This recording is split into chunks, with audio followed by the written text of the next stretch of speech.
Amén. Vamos pues a la palabra. Abra su Biblia, por favor, en el libro de los Hechos.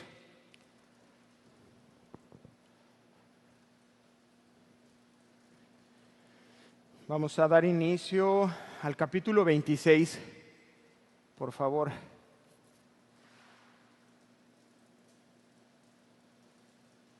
Bienvenido, Alex. ¿Alguien más que nos visite por primera vez? No, muy bien.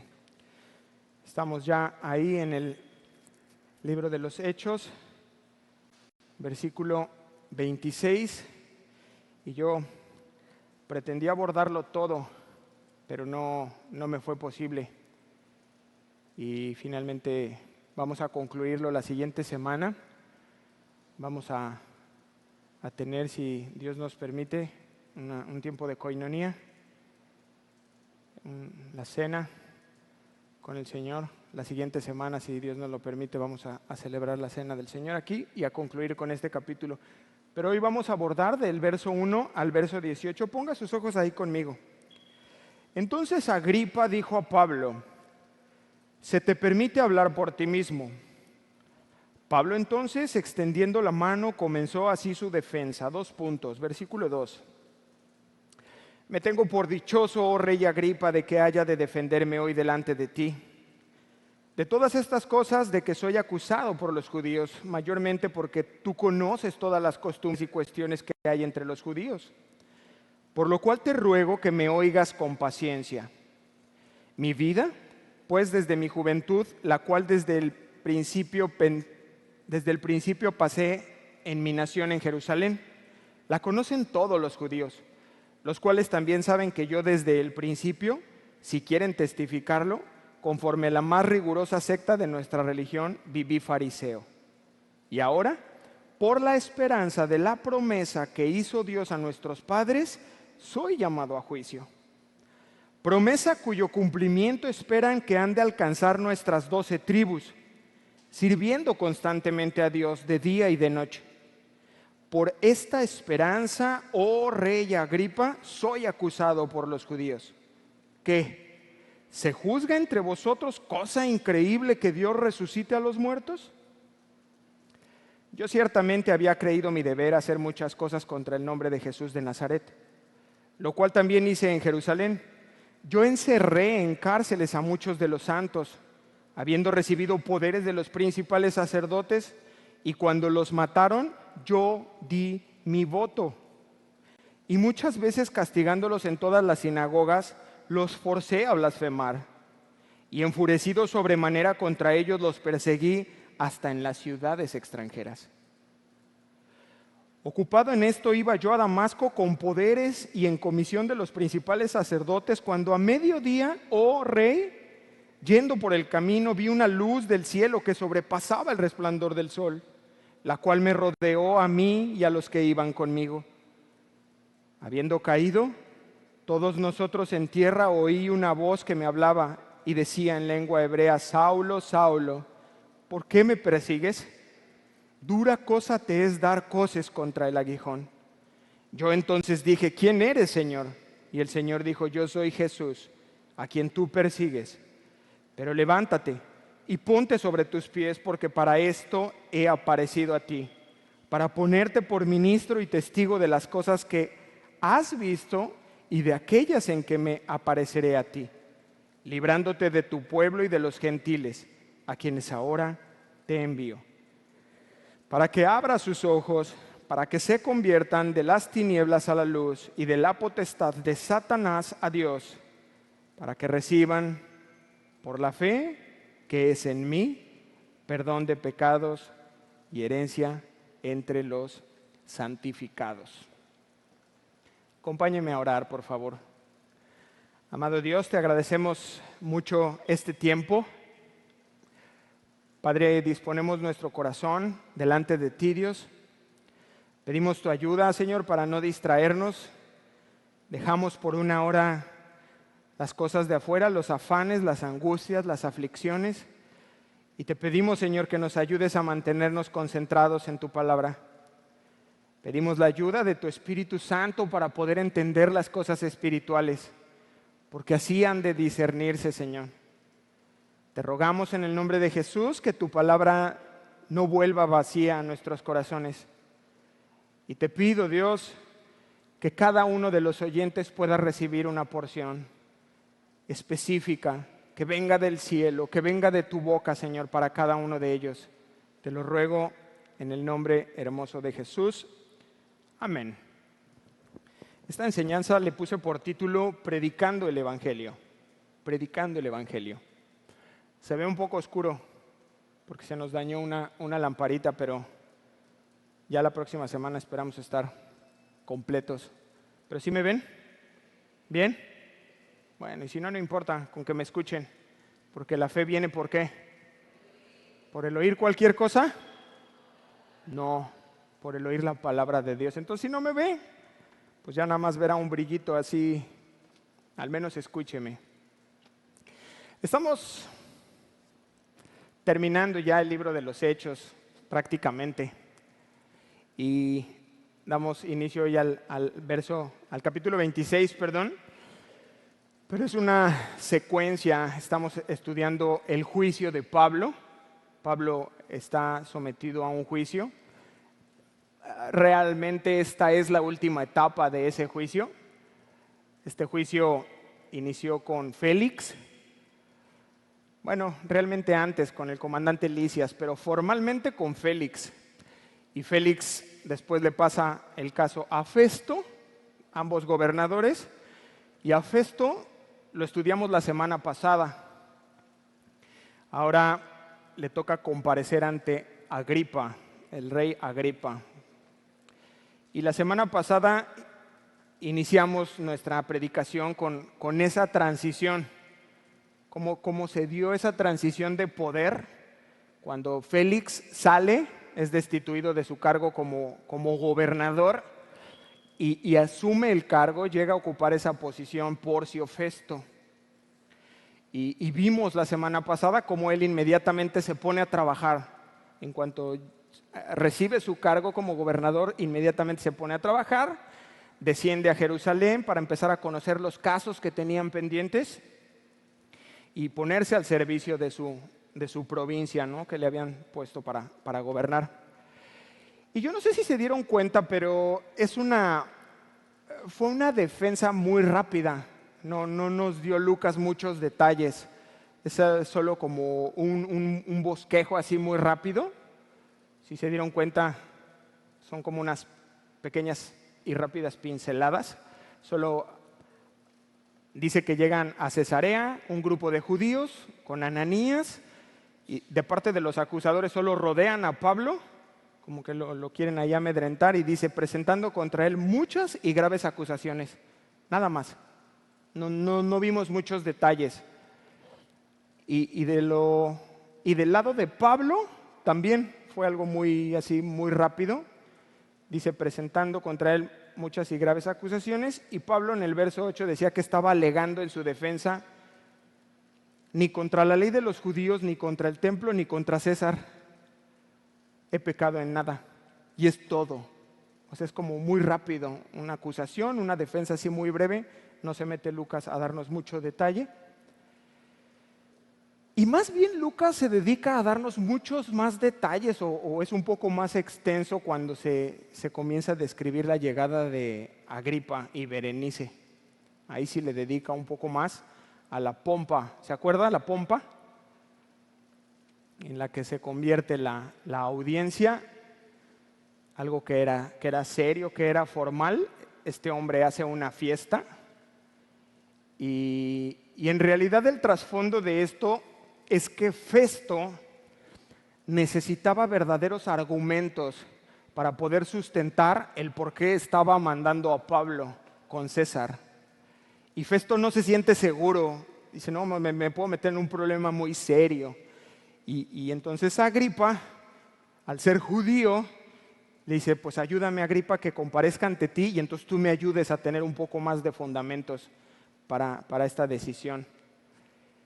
Y ahí nos quedamos. Da inicio esta fiesta, esta pachanga, dijéramos aquí en México. Da inicio esta fiesta, perdón, esta audiencia, y entonces Festo manda a llamar a Pablo. Dice ya que lo traigan.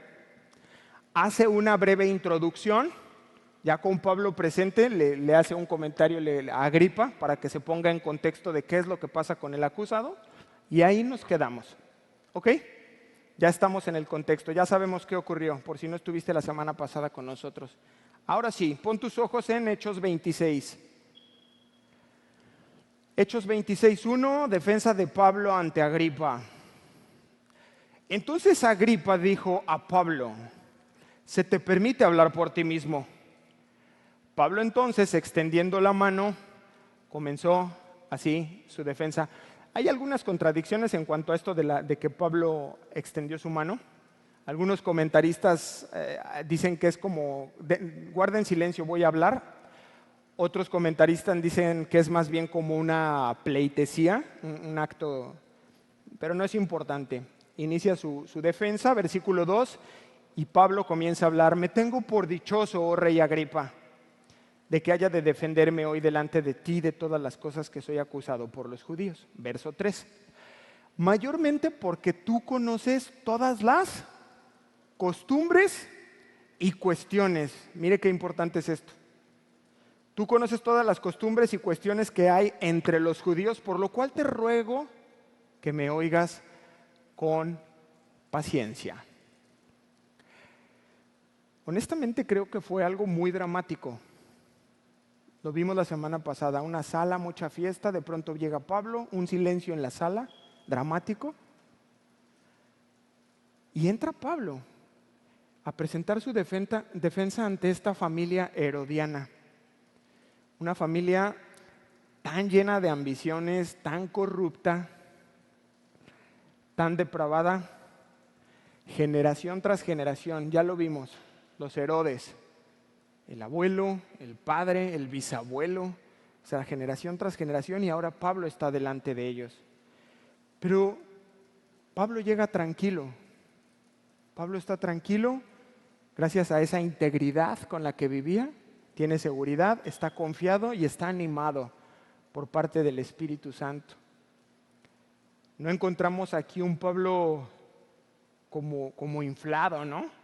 Así que llega y se presenta ante ellos así como, pues yo soy Pablo, ¿no? O sea, no vemos a Pablo creyéndose nada, sino les está mirando como iguales, como a iguales.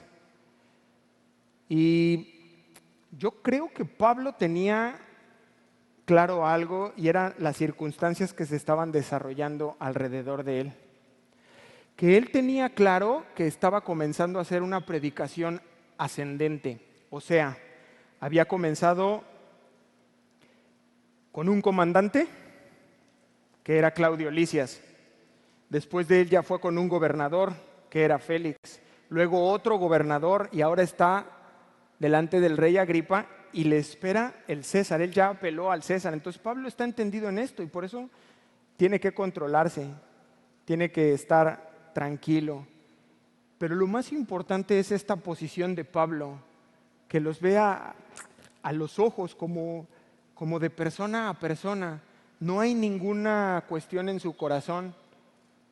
Y ¿saben qué? Se dice que esta defensa de Pablo ante Agripa es la máxima apología de toda su vida.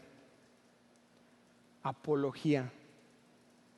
Es la máxima defensa de Pablo, o sea, es como la más especial. Es cuestión de opiniones, pero se considera la defensa más importante de Pablo, esta que vamos a estudiar hoy.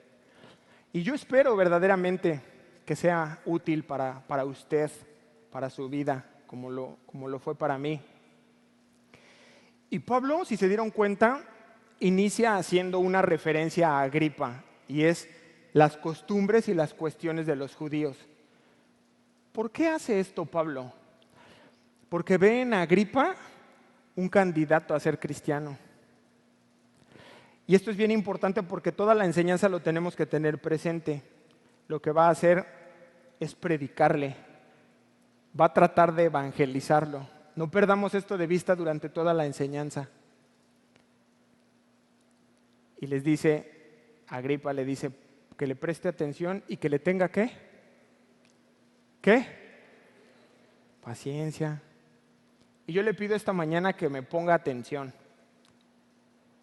y que me tenga, ¿sí? ¿Sí me podría tener paciencia? Bueno, vamos a ver. Vamos a iniciar con esta obra evangelística. ¿Y sabe qué es lo que va a hacer Pablo? Testimonio. ¿Ha escuchado de eso? Es súper cliché entre los cristianos. No, y le di mi testimonio. En la iglesia donde yo nací decían tristemonio. Y el testimonio. Y esto es lo que va a hacer Pablo. Va a hacer, o sea, le va a predicar, le va a evangelizar a través de una autobiografía. Y entonces es importante que prestemos atención a esos pequeños detalles porque cuando nosotros lo hacemos usualmente nos perdemos. ¿Le ha pasado? Y tú dices, no, pues empiezas a, no, y yo era así, y te vuelves tú el personaje principal. Y era el testimonio de Cristo en tu vida, pero nos metemos al centro y empezamos a narrar el testimonio, pero siendo los personajes. Y Pablo lo hace muy bien. Vamos a dar inicio a este relato. Hechos 26:4, dice Pablo, mi vida pues desde mi juventud, la cual desde el principio pasé en mi nación. ¿Cuál era su nación? Jerusalén, la cual conocen todos los judíos. Verso 5, los cuales también saben que yo desde el principio, si quieren testificarlo, dice, conforme a la más rigurosa secta de nuestra religión, viví, ¿qué? Fariseo. Mire, con toda seguridad Pablo era un personaje conocido. Eso no podría yo fallar en asegurarlo. Era bien conocido por todos. Porque desde que fue jovencito se sentaba a los pies de Gamaliel, que era uno de los máximos maestros, y fue instruido por él. Y probablemente ya Pablo se había ganado una reputación. Desde aquel entonces, desde que era estudiante, el mismo Gamaliel a lo mejor decía, no, ¿saben qué, Pablo?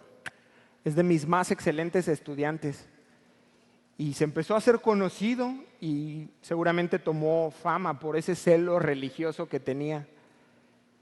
Y muchos de aquellos judíos que vivieron con él en lo que era Palestina, bueno, lo que es Palestina ahora, crecieron con él. Y crecieron con él primero allá en Tarso, que era su ciudad natal, y después se reencontraron en Jerusalén y lo conocían perfectamente.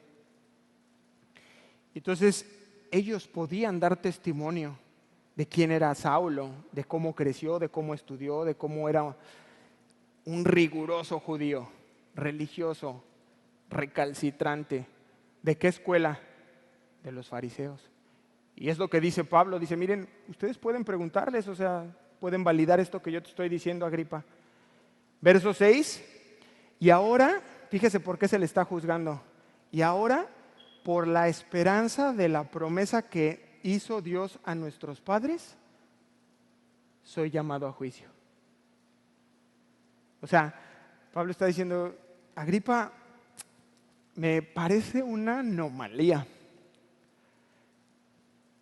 Agripa, tú que conoces el Antiguo Testamento, la ley de Moisés, estos usos y costumbres de la ley judía, me parece una contradicción que ahora me juzguen por algo que tiene que ver con la ley. Es paradójico, es antagónico, es como contrario. Si alguien me debería juzgar, no son los judíos, sino tendría que ser los de fuera, los que no creen en el judaísmo. La promesa de enviar a su Mesías, esa fue la promesa que hizo Dios y redimir a su pueblo. Promesa que Pablo abrigaba y que los judíos abrigaban. El mismo Agripa lo abrigaba en su corazón. Era un anhelo que Dios enviara al Mesías. Verso 7, promesa cuyo cumplimiento, ¿qué dice? Esperan. Y Pablo en su corazón dice, pero ya sucedió y ustedes lo ignoran. Esperan que han de alcanzar nuestras 12 tribus sirviendo constantemente a Dios de día y de noche. Por esta esperanza, oh rey Agripa, soy acusado por los judíos. Verso 8, ¿qué? Dice, ¿qué? Y luego hace una pregunta, ¿se juzga entre vosotros cosa increíble que Dios resucite en los muertos? O sea, ¿les parece difícil creerlo a ustedes como judíos? Y sigue pasando.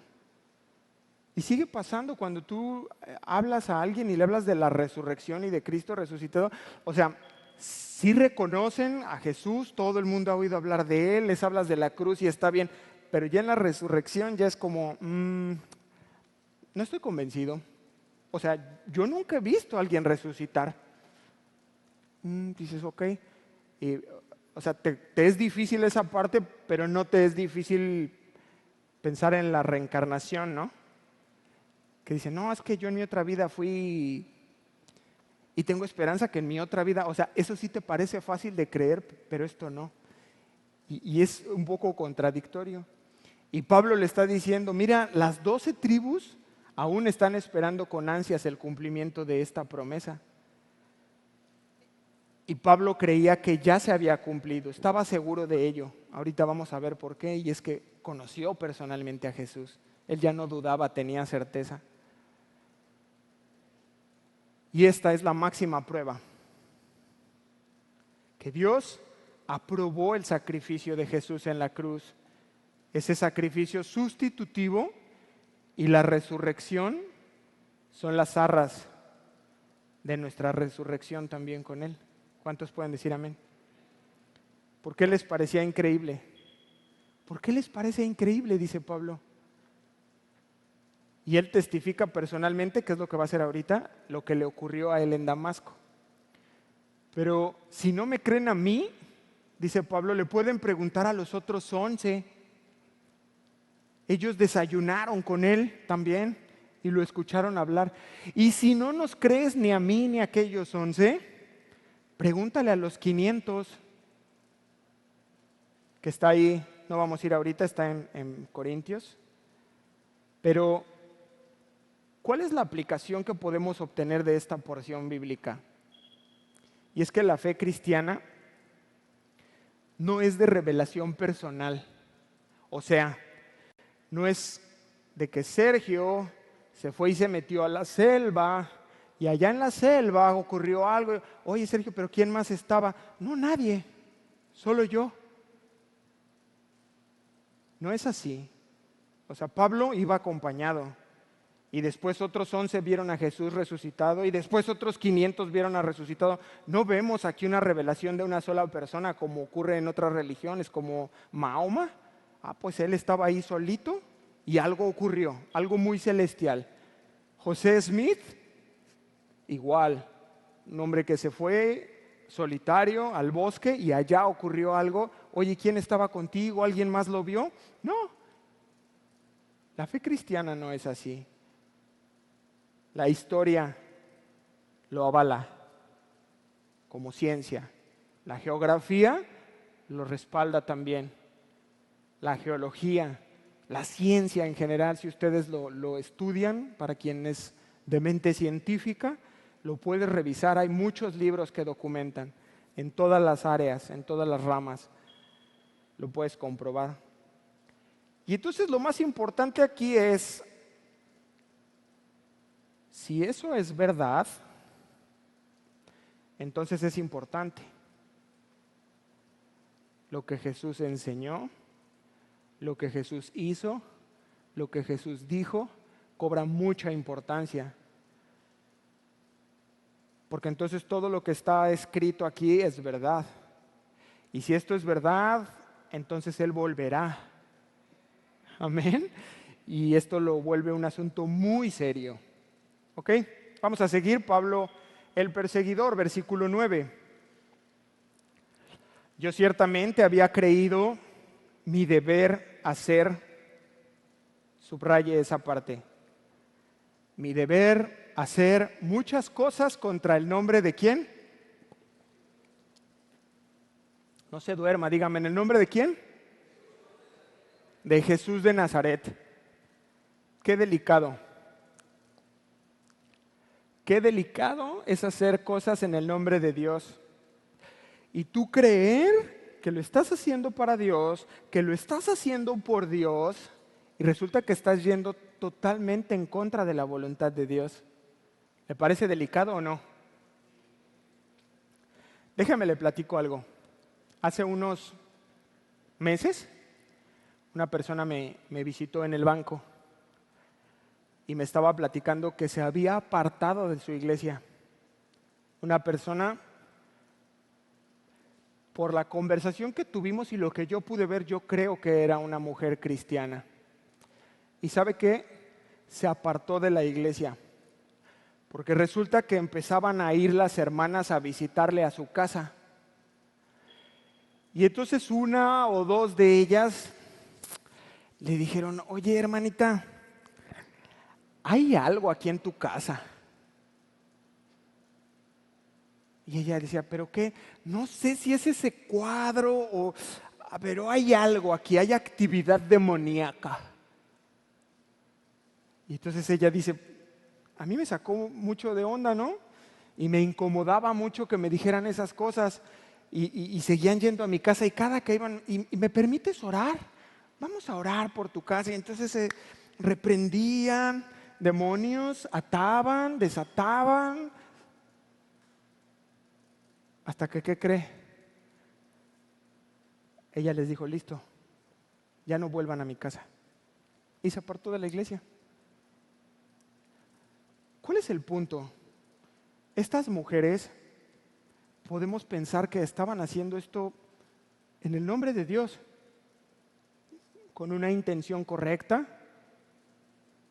percibían alguna actividad extraña pero estaban equivocadas. Y muchas de las veces nosotros hacemos cosas así. Pablo, en este caso, lo que estaba haciendo era, en el nombre de Dios, con todo su corazón, con toda su mente y con todas sus fuerzas, estaba persiguiendo a la iglesia. ¿Parecía piadoso? ¿Celoso? ¿Riguroso? Mucho. ¿Recalcitrante? ¿Estaba bien? No estaba bien. Y esa es una aplicación que podemos aprender. Comienza diciendo eso: yo ciertamente había creído mi deber hacer muchas cosas contra el nombre de Jesús de Nazaret, lo cual también hice en Jerusalén. Yo encerré a muchos de los santos, habiendo recibido poderes de los principales sacerdotes, y cuando los mataron, yo di mi voto, dice Pablo.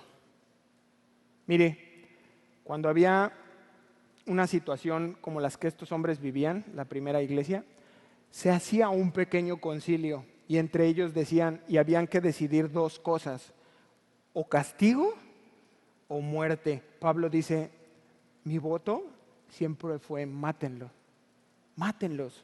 Como ocurrió ¿con quién? Con Esteban. Con Esteban. Pablo podía haber dicho: no, miren, solo castíguenlo o mátenlo. Él dijo: mátenlo, mátenlo. Verso 11, Hechos 26, 11. Y muchas veces, castigándolos en todas las sinagogas, los forcé a blasfemar. Y enfurecido sobremanera contra ellos, los perseguí hasta en las ciudades extranjeras. No sé si lo alcance a notar, tal vez no, pero hay palabras muy fuertes en este versículo.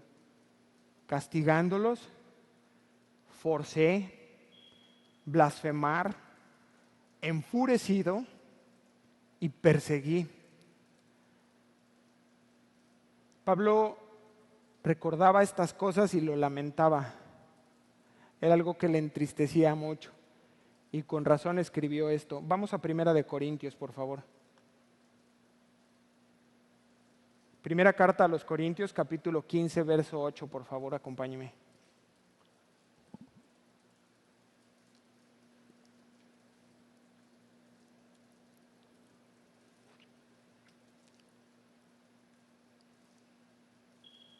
¿Ya está conmigo? Y al último de todos, dice él, como un abortivo. Oye, Pablo, ¿y por qué hablas así? Como un abortivo me apareció a mí. Verso 9. porque yo soy el más pequeño de los apóstoles. Es más, dice, que no soy digno de ser llamado apóstol. Pablo, ¿por qué estás hablando de esa manera? ¿Qué ocurrió? Porque perseguí a la iglesia de Dios. Estas cosas estaban en el corazón de Pablo, él no lo olvidaba, sabía lo que había hecho. Pero la pregunta importante para nosotros es, ¿por qué está hablando de esto con Agripa y con aquel grupo de judíos? No olvidemos el principio, y es que está evangelizando. Y lo que está haciendo él es formar puentes con las personas que lo están escuchando a través de su testimonio. Está tratando de hacer conexiones y de que tú que estás allá, judío, y Pablo está hablando, haya una conexión, haya un puente, algo con lo que nos identificamos. Lo que está haciendo Pablo es ser empático con ellos. Les dice, miren, si alguien los entiende perfectamente, soy yo, dice Pablo. Entiendo ese celo que tienen ahorita y por qué están tan enfurecidos como yo estaba. ¿Por qué están persiguiendo a la iglesia como yo la perseguía? Y entonces se está formando esa conexión. No vemos de parte de Pablo un dedo que está apuntalándole, diciéndoles, son unos religiosos. Ustedes tendrían que... No, está tranquilo. No está señalándolos de pecadores, no está señalándolos de asesinos. Son unos perversos, porque ustedes planearon matarme. En 2 ocasiones querían hacerme una celada y luego también le pidieron que me mandaran para Jerusalén para matar. No, era algo que él conocía y no está haciendo eso. Y yo te pregunto a ti, ¿cómo compartes el evangelio? No, mira, es que yo era como tú, era borracho. Y la persona, más que haber una conexión, que sentir una empatía, se siente juzgado. Dice, no, mira, perdóname, no debí platicar contigo, déjame le llamo a mi compadre. Y pues igual al menos él me invita a una cerveza. No, mira, y compartimos así el evangelio. Y esto es lo que aprendemos ahora, esa manera empática, en donde tú puedes hacer esa conexión y sientes esa compasión. Dices, mira, te entiendo perfectamente, porque yo estuve ahí, porque yo estuve atrapado, quería yo salir, quería cambiar mi vida, pero no podía. Y regresaba una y otra vez al pecado, estaba atrapado. ¿Y qué pasa? Se hace un puente. Somos espejos. Y llegado el punto, llegado el momento, tú reflejas y dices, mira, Dios te perdona. ¿De verdad? Sí, porque me perdonó a mí. Y Dios está vivo y Dios no cambia y también te puede perdonar a ti. ¿Lo crees? Ven a Dios. Mira lo que hizo conmigo. Es un poco lo que está haciendo Pablo. Y se arranca el último pelo, como yo era calvo, y dice, no entiendo, no comprendo cómo ustedes, siendo judíos, sabiendo qué tenía que suceder, ha llegado el Mesías y ustedes no pueden verlo. No puede ser. Pero con amor, con paciencia y con empatía hace ese puente. Y aquí estamos en este punto. Versículo 12. Ocupado en esto, dedicado del corazón, de toda mi mente, de todas mis fuerzas, todo mi dinero, todo, tenía mis permisos sellados, todo, estaba yo dedicado, ocupado en esto, iba yo a Damasco, con poderes y en comisión de los principales sacerdotes. Y fíjese cómo va a ser la transición. Ahora Pablo hace esa transición, ya que por fin están conectados con él, que dice, miren, yo estoy de su lado, yo no estoy contra ustedes, y los tiene de su lado y está entendido de que estamos del mismo lado, ahora hace una transición para llevarlos a ese punto importante, al punto de quiebre. Verso 13. Cuando a mediodía, oh rey, se está dirigiendo a Agripa, no lo pierdan de vista, oh rey, yendo por el camino, vi una luz del cielo que sobrepasaba el resplandor del sol. Y es curioso porque hace un énfasis importante cuando, versículo 13 dice, cuando a mediodía. ¿Por qué dice eso Pablo? Porque es importante que está en el desierto, que el sol está a tope y dice, mira, era una luz mayor a esa, para que no vayan a creer que me confundí. Ese resplandor que me rodeó era mayor a la luz del sol, la cual me rodeó a mí. ¿Y qué dice? Dígame fuerte que no le oigo. Y a los que iban conmigo, otra vez, no iba solo, no me fue revelado a mí solo, sino que iba acompañado. Dicen los estudiosos que lo que le habló el Señor, los demás no lo escucharon, pero sí cayeron a suelo y sí vieron el resplandor de esa luz. Entonces Pablo no iba solo, había testigos con él. Porque muchos científicos modernos, es muy controversial la conversión de Pablo, pero aluden a que precisamente por ese calor tan fuerte, Pablo tuvo ataques epilépticos. Y que esto que narran aquí más bien fueron como alucinaciones a causa del sol tan fuerte que había en el desierto. Verso 14. Y habiendo caído todos nosotros en tierra, oí una voz que me hablaba y decía, fíjese esto, en lengua hebrea. Esta conversión de Pablo la hemos escuchado, la hemos estudiado ya nosotros, todos los que están aquí prácticamente, en 3 ocasiones. Esta narración viene en Hechos 1, del 9 al 19, se repite otra vez en Hechos 22, 6 al 16, y esta es la tercera vez y última que vamos a escucharlo. Ya no vamos a volver a escuchar esta narrativa de la conversión de Pablo. Pero esta tercera ocasión que estamos estudiando aquí en Hechos 26 es la única que agrega esta porción, que cuando el Señor Jesús, aquella luz se dirige hacia él, lo hace ¿en qué? ¿Qué lenguaje? En hebreo. Le habló Jesús en hebreo. Y si es la única parte en donde está así, yo creo que es importante. La pregunta es, ¿por qué? ¿Por qué no lo dejan aquí? Y es que se está dirigiendo a un pueblo judío.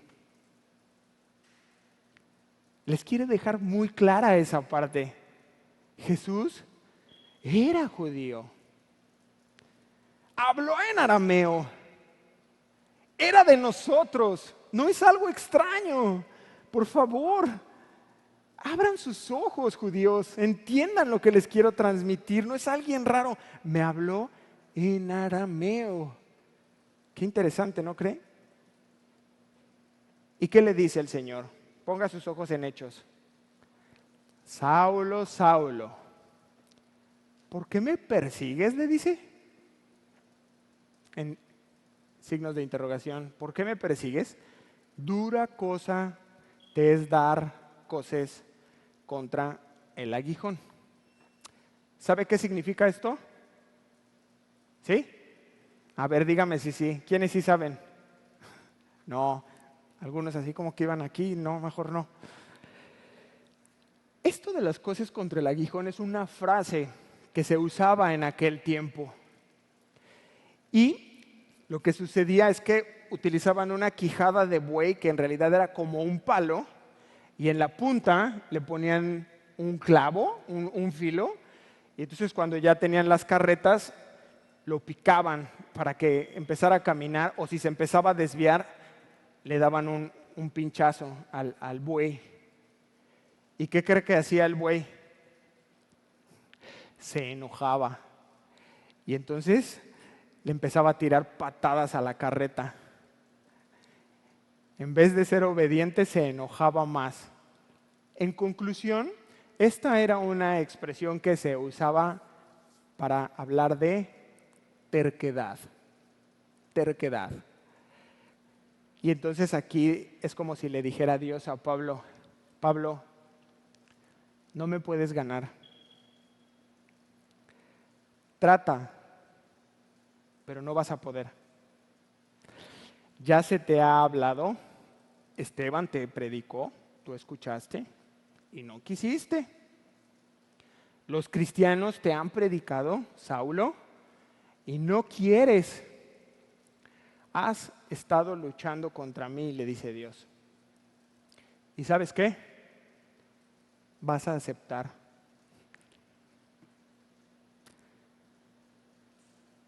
Y yo pensaba, no se vaya a encontrar usted luchando contra Dios. Esta porción, este comentario lo hago dirigido a todos aquellos que tal vez han escuchado una y otra vez y dicen no. O sea, sí he escuchado, sí puedo ver la obra de Dios en algunos. Veo que sirven a Jesús, hablan de Jesús y veo lo que pasa en sus vidas. Pero yo no. Y estás luchando contra Dios. Dices, no me voy a rendir ante ti, Jesús.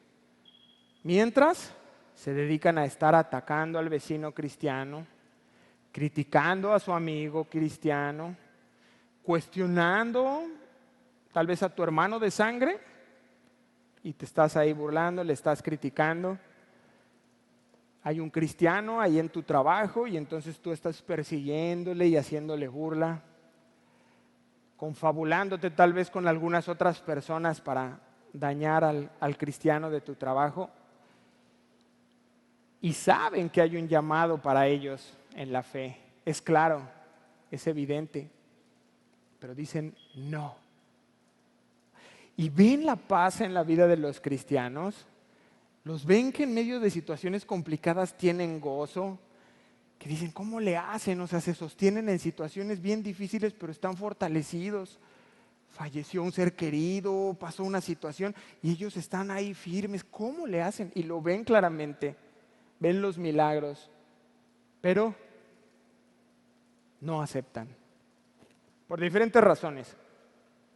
Orgullo, tal vez es soberbia, se resisten a dejar a un lado esos argumentos que les impiden conocer personalmente a Dios. Tienen una serie de ideas preconcebidas de lo que es Dios, de lo que es Cristo, de lo que son los cristianos, de lo que es la iglesia, y dicen no, no me rendiré, no quiero conocerlo. No vaya a encontrarse usted luchando contra Dios. Esto es muy delicado. Mire lo que le pasó a Pablo. Verso 15, yo entonces dije, ¿quién eres, Señor? Y el Señor dijo, yo soy Jesús, a quien tú persigues. Y entonces vemos en esta porción el gran valor de este encuentro personal con Cristo. No es suficiente, hermanos, cuando alguien dice, déjame orar por ti. Repite junto a mí, Señor, yo reconozco mis pecados y te pido perdón. ¿Les ha pasado? ¿Lo han escuchado? Algunas iglesias lo hacen y ya por eso salen y dicen, oh, gané hoy a 2 o a 3 para Cristo. Digo, oye, ¿pero por qué? Es que oramos. No es suficiente. Las iglesias donde de pronto dicen, no, pues pasen al frente y quien quiera recibir a Cristo, y entonces se hace una especie de... No es necesariamente completo esto. Que sí vemos en esta porción ese encuentro personal con Cristo. Y este es el punto de quiebre, en donde Saulo llega a este encuentro personal y sus ojos son abiertos. Aunque en la parte natural él queda ciego, fíjese qué interesante es el reino de los cielos. Aunque en lo natural él queda ciego, en lo espiritual, ¿qué ocurrió? Él entendió. Y hay dos verdades bien importantes en este versículo que le fueron reveladas a Saulo. Una, la primera de ellas, es que Jesús, aquel que él había escuchado y que sabía que había sido crucificado, no estaba muerto, estaba vivo.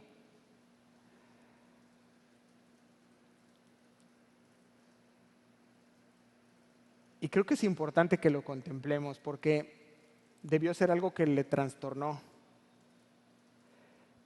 Todo aquello que él creía por lo que persiguió a la iglesia, se encontraba persiguiendo a la iglesia en ese momento y de pronto viene este choque. Y yo creo que algunos podríamos encontrarnos con esta sorpresa cuando enfrentemos la eternidad. ¿Cómo?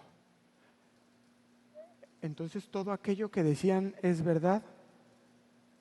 Sí, pero en ese momento ya es demasiado tarde. Aquí a Pablo, en la gracia y la misericordia de Dios, le llegó a tiempo. Y lo segundo que vemos es el cuidado especial que Dios tenía para con su pueblo. Cuando Él le dice, yo soy Jesús, a quien tú persigues. Y Pablo es así como, a ver, espérame, pero yo te estoy persiguiendo a ti, Jesús. Yo voy hacia Damasco a perseguir a los cristianos, a los del camino. La lección es que quien se mete con la iglesia, se mete directamente con Jesús. Toda agresión, todo ataque planeado, consciente o inconsciente que tú le hagas a la iglesia de Jesús, lo estás haciendo directamente a Cristo, en persona, directo el daño hacia Él. Y esto es muy serio. Aunque este es el tercer relato de la conversión de Pablo, ya en este punto él ya no hace tanto énfasis en su conversión, sino en su llamado. Ya aquí le da más énfasis Pablo al testimonio en la comisión que él recibió, versículo 16. Pero, levántate y ponte sobre tus pies, porque para esto, subraye, he aparecido a ti, para ponerte por ministro y testigo de las cosas que has visto y de aquellas en que me apareceré a ti. Fíjese qué interesante. Esto prácticamente es el llamado de Pablo y es muy parecido, ya si usted lo quiere estudiar con mucha más calma, es prácticamente el mismo llamado que recibió Isaías, que recibió Ezequiel y que recibió Jeremías. Son prácticamente los mismos, con algunas variantes, pero es como una emulación del Antiguo Testamento. Pero quiero que me presten atención en algo bien importante. Si se dieron cuenta, este verso tiene 3 tiempos. Obsérvelo, por favor. Ponga atención en su Biblia, en el verso 16. Pero, porque además nos va a permitir entender algo muy importante para nosotros. Pero levántate, dice, y ponte sobre tus pies, porque para esto, ¿qué? He aparecido. O sea, pasado.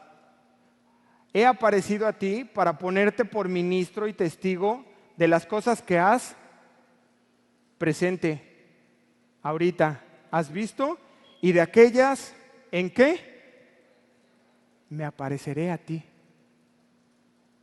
3 tiempos de lo que pasó. Y eso te permite a ti esta mañana que sepas en dónde estás parado. Porque para esto he aparecido a ti. ¿Ya conoces a Jesús?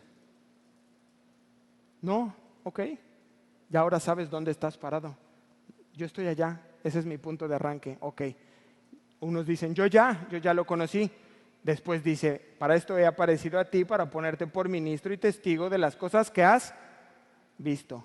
Yo ya lo conocí, hoy estoy viendo los milagros de Dios, su presencia en mi vida, su control en mi vida, la gracia, las bendiciones, el amor, la misericordia de Dios en mi vida, hoy, en mi presente. Tal vez tampoco estás aquí.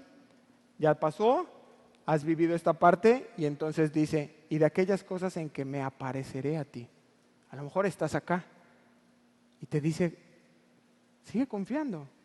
Ya me aparecí, ya me conoces, ya has visto la obra en ti, pero mira, confía.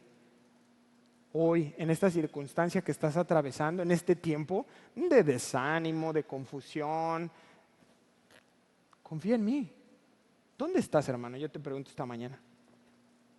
No me contestes, solo piénsalo en qué parte te encuentras de estos 3 tiempos. Verso 17, librándote de tu pueblo, o sea, de los judíos, y de los gentiles, a quienes ahora te envío. Ahí está el llamamiento y el ministerio de Pablo, que eran los gentiles. Y ojo, esto no quería decir que Dios le estaba diciendo, esto es una garantía de que vas a ser inmune al dolor, Pablo. No va a haber sufrimiento para ti. Sino lo que le estaba diciendo es que nadie va a poder ahogar tu ministerio. Pablo, nunca nadie te va a poder callar, a pesar de lo que pueda parecer. Pero es importante aclararlo, porque muchos venimos de diferentes ministerios y alguna vez a lo mejor tú has escuchado alguna enseñanza o alguna predicación de un ministerio de prosperidad, en donde te dicen, mira, todo va a ir bien. Si tú tienes problemas, Dios los va a arreglar, ¿no? No, y es que mi matrimonio, Cristo lo va a arreglar. Y es cierto, pero lo garantizan y entonces si no sucede, la gente se decepciona y dice, no, pues no sé quién Cristo me hablaban, de qué Jesús. A mí no me lo arregló. Yo sigo enganchado en la droga, yo sigo enganchado en la pornografía, yo sigo enganchado en...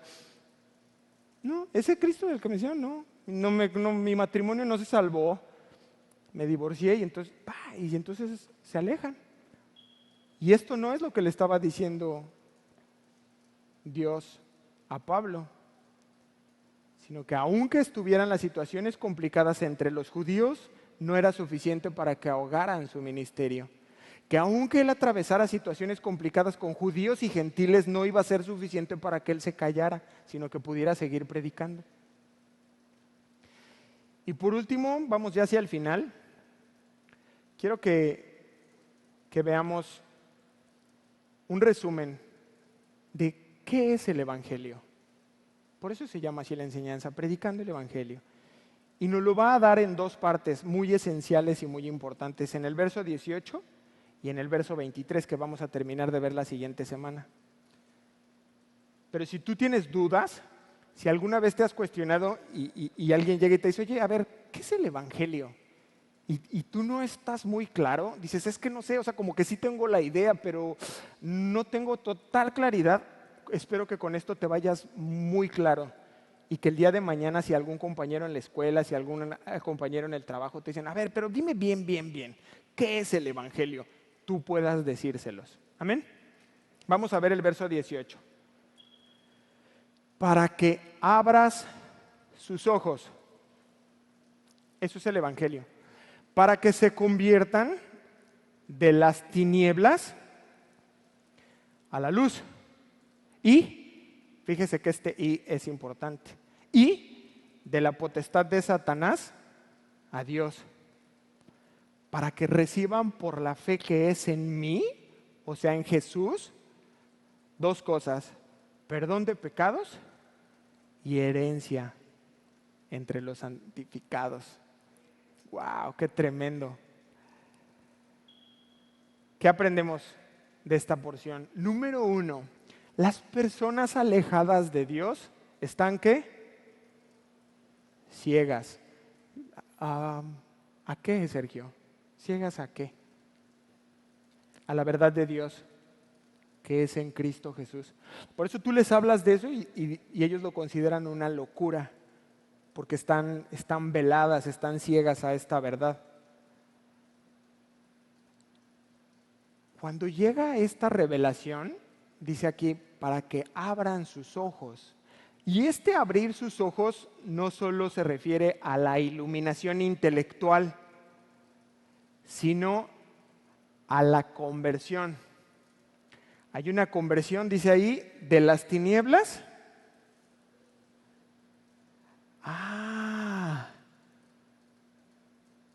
No solo lo entiendes, sino que hay una conversión. Tú comienzas a entender y dices, claro, yo vivía en las tinieblas. Esa es la verdad. Todos lo podemos testificar. Vivía de esta manera, hacía estas cosas y aunque quería cambiar no podía. Pero cuando vine al Evangelio y lo entendí, mis ojos fueron abiertos. Y vine a la luz. Y mire lo siguiente que dice. Esta I nos habla de dos cosas. Esta conversión incluye una transferencia radical de la lealtad de la persona, así como de su entorno. ¿Lo notó? Porque el verso completo dice, vine de las tinieblas a la luz. Y luego dice, de la potestad de Satanás, ya no reina más Satanás en mi vida. ¿Cuántos pueden decir amén? Porque mis ojos fueron abiertos y yo entendí cómo vivía y que no podía salir, pero Cristo lo hizo por mí. Y cuando yo lo creí, en mi corazón ocurrió algo y fui trasladado. Y hoy ya no vivo de esa manera. Hay luchas, hay situaciones, pero ya no soy más siervo de Satanás. Ahora soy un siervo del Dios Altísimo. Amén. Es una liberación de las tinieblas, del dominio de Satanás. Eres traspasado a una esfera de luz y del poder maravilloso. ¿Sabe cómo le llama la Escritura a esto? Entrar en el reino de Dios. Al entrar en este reino, vamos a terminar con ese verso. Por la fe que es en Jesús, perdón de pecados y herencia entre los santificados. Ahora tú sabes ya qué es el Evangelio. Si mañana te pregunta alguien, tal vez no tan técnico, tú puedes decirle, mira, lo que yo entiendo del Evangelio es que fui transportado, fui transformado de mi manera de pensar porque entendí que vivía bajo el dominio de Satanás. ¡Ay! Eso sí les parece muy fuerte a las personas. Cuando tú le dices a Satanás, ¡ay no, ni lo digas! Así vivía. Y así vives tú. Pero solo por fe fui transportado a un reino maravilloso de luz. Ahora entiendo todo aquello. Y vivo de cierta manera. ¿Por qué? Porque recibí perdón de pecados y ahora tengo una herencia eterna, una morada eterna en la ciudad celestial, donde las calles serán de oro. ¿Le llama la atención o no? Hay algo mejor todavía, y es que no habrá noche. Todo el tiempo es de día allá. ¿Le llama la atención? Hay algo mejor. Estaremos de continuo en su presencia. ¿Le llama la atención o no? Todo el tiempo adorándole. Ya no tendremos más esta carcasa pecaminosa. Nos será quitada y nos hará dado un cuerpo nuevo. Vamos a ponernos de pie, por favor.